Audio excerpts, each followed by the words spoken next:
programang ito ay rated SPG. Striktong patnubay at gabay ng magulang ang kailangan. Maaaring may masiselang tema, lengguwahe, karahasan, sexual, horror o droga na hindi angkop sa mga bata.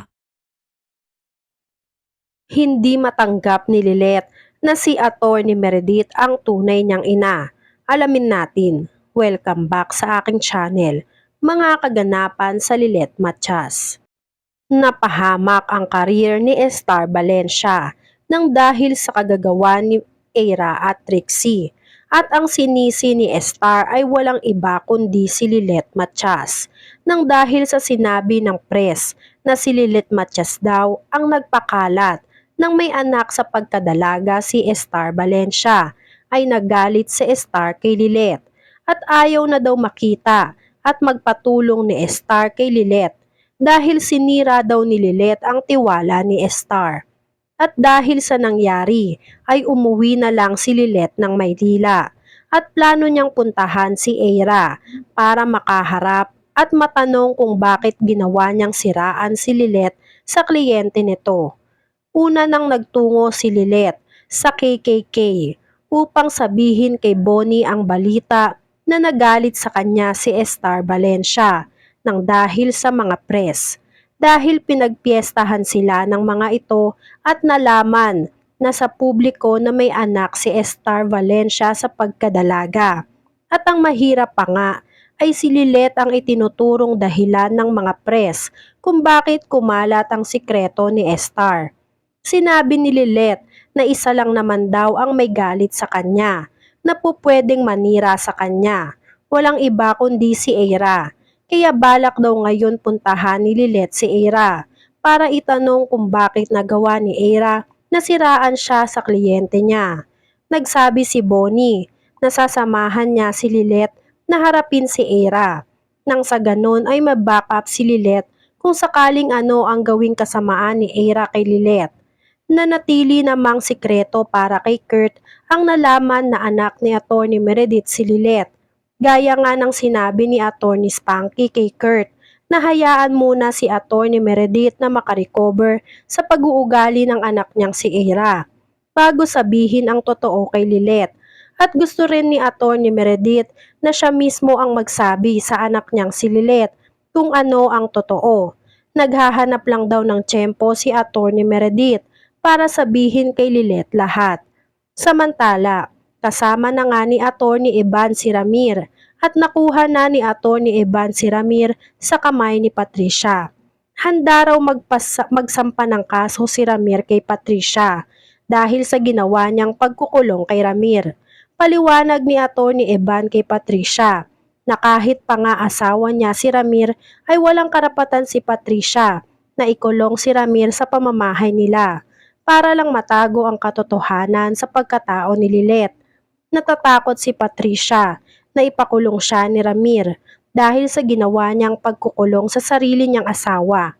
Binantaan ni Ramir si Patricia na oras na ulitin-ulit ni Patricia kung ano man ang kasamaan na ginagawa niya ay hindi magdadalawang isip si Ramir na ipadakip sa mga pulis si Patricia dahil hindi tama ang ginagawa ni Patricia sa kanya, lalong-lalo na kay Lilet. Walang nagawa si Patricia nang sumama si Ramir kay Atty. Eban at sa mga kapulisan. Tinakot lang nila si Patricia para pakawalan si Ramir. Nang sa ganon ay hindi na maging bihag ni Patricia ang sarili niyang asawa na si Ramir. Masaya si Ramir na hindi siya pinabayaan ni Atty. Eban. Nagsabi si Atty. Eban na kasama niya sa plano si Atty. Meredith dahil nagsuggest si Atty. Meredith na sabihin daw sa mga pulis na itinatago si Ramir ng sarili nitong asawa dahil maling-mali daw ang ginawa ni Patricia para lang hindi makapunta itong si Ramir sa anak niyang si Lilet. Naalala ni Ramir si Lilet. Nagpasama si Ramir papunta sa bahay nila Lilet at si Tinang Ses lang ang nakaharap ni Ramir. Sinabi ni Tinang Ses na nasa firm pa si Lilet dahil may inaasikaso pang malaking problema. At malamang daw ngayon ay papunta na daw si Lilet sa firm nito ni Atty. Meredith para awayin si Eira dahil sa pagsabotahin nito sa kliyente ni Lilet. Umalis agad si Ramir at si Atty. Eban at nagtungo agad kung nasaan si Lilet. Kinakabahan naman si Tinang Ses dahil alam ni Tinang Ses na anumang oras ay malalaman na ng anak-anakan niyang si Lilet ang totoo at ang pilit niyang tinatago tungkol sa pagkatao ng anak-anakan niyang si Lilet. Pagdating ni Lilet sa Keystone Firm ay si Eira agad ang hinanap ni Lilet. Galit na galit si Lilet. Tanggap naman daw ni Lilet na siraan siya ni Eira. Pero ang ginawa daw ni Eira na pandamay sa ibang tao para siraan si Lilet ay maling-mali daw. Pinaamin ni Lilet si Eira. Sinabi ni Lilet na alam niyang si Eira ang may pakana kung bakit kumalat ang balita na may anak sa pagkadalaga ang kliyente niyang si Star Valencia. Mariin na itinanggi ni Eira ang paratang ni Lilet sa kanya at sinabi ni Eira na hindi siya ang nagpakalat ng balita kundi ang mati niyang si Atty. Meredith. Hindi makapaniwala si Lilet na nagawa ni Atty. Meredith na siraan siya para lang makapagiganti sa kanya.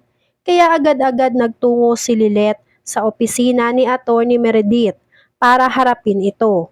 Pagdating ni Lilet sa opisina ni Atty. Meredith, sinabi agad niya ang tungkol sa nangyari sa kliyente niya. At ang sabi daw ni Eira ay si Atty. Meredith ang dahilan kung bakit kumalat ang balita tungkol kay Star Valencia. Bagay na ikinagulat ni Atty. Meredith. Nagsabi si Lilet na malaki daw ang respeto niya para kay Atty. Meredith pero sobra na daw ang ginagawa ni Atty. Meredith sa kanya. Nawawala na daw ng respeto si Lilet kay Atty. Meredith dahil sa kasamaan na ginagawa sa kanya ni Atty. Meredith dahil lang sa mga sinasabi sa kanya ni Eira. Nagsabi si Atty. Meredith na wala siyang alam sa sinasabi ni Lilet dahil may ibang pinagkakaabalahan daw si Atty. Meredith na mas importante pa kaysa sa sinasabi ni Lilet. Nasasaktan si Atty. Meredith sa bawat salitang binibitawan ng tunay niyang anak na si Lilet. Maya-maya, sa pag-uusap ni Lilet at ni Atty. Meredith ay biglang dumating at sumulpot itong si Ramir. Pinigilan ni Ramir si Atty. Meredith o itong si Lilet sa pagsasalita ng kung ano-ano kay Atty. Meredith dahil hindi daw kilala ni Lilet kung sino ang kinakausap niya. Inamin ni Ramir na si Atty. Meredith ang tunay na ina ni Lilet. Naghimbal si Lilet sa sinabi ni Ramir. Hindi makapaniwala si Lilet sa natuklasan niya at ang binunyag ng sarili niyang ama na si Ramir. Hindi naman makapaniwala si Atty. Meredith sa biglaang pagsulpot nitong si Ramir at si Ramir na mismo ang nagsabi at umamin kay Lilet na si Atty. Meredith ang tunay na ina ni Lilet. Nagimbal naman itong si Ses dahil alam na ni Lilet na tunay na ina niya itong si Atty. Meredith. Matatanggap kaya agad ni Lilet si Atty. Meredith ngayong maraming pagkukulang ito sa kanya at inabando na siya nito.